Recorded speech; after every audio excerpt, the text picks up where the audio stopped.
ദിലീപ് നായകനായി എത്തിയ ഏറ്റവും പുതിയ ചിത്രം പ്രിൻസ് ആൻഡ് ഫാമിലി വന്നത് മുതൽ രാത്രി 11 മണിക്കും 12 മണിക്കും ശേഷം തിയേറ്റർ ഫുള്ളാവുകയാണെന്ന് നിർമ്മാതാവ് ലിബർട്ടി ബഷീർ പറയുകയാണ്. പടം ഹിറ്റായതുകൊണ്ടാണ് അങ്ങനെ സംഭവിക്കുന്നത്. രാത്രി 12 മണിക്ക് ശേഷം അഡീഷണൽ ഷോ നടക്കുന്നുണ്ട്. എന്റെ തിയേറ്ററിൽ മാത്രമല്ല പല തിയേറ്ററുകളിലും രാത്രിയിലെ അഡീഷണൽ ഷോ ഹൗസ്ഫുൾ ആവുക എന്നത് അപൂർവമാണെന്നും അദ്ദേഹം വീഡിയോയിലൂടെ പറയുന്നുണ്ട്. ദിലീപിന്റെ തിരിച്ചുവരവാണിത്.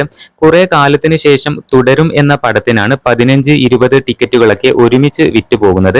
അതേപോലെ കഴിഞ്ഞ 4-5 ദിവസമായി ദിലീപിന്റെ പ്രിൻസ് ആൻഡ് ഫാമിലി എന്ന ചിത്രത്തിനും 15-20 ടിക്കറ്റുകളൊക്കെ ഒരുമിച്ച് വിറ്റുപോവുകയാണ്.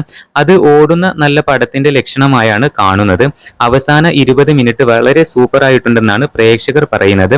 ഫാമിലിയാണ് പടത്തിന് കയറുന്നത്. പടത്തിന് എല്ലാ വിജയാശംസയും നേർന്നുകൊണ്ടാണ് ലിബർട്ടി ബഷീർ വീഡിയോ അവസാനിപ്പിക്കുന്നത്.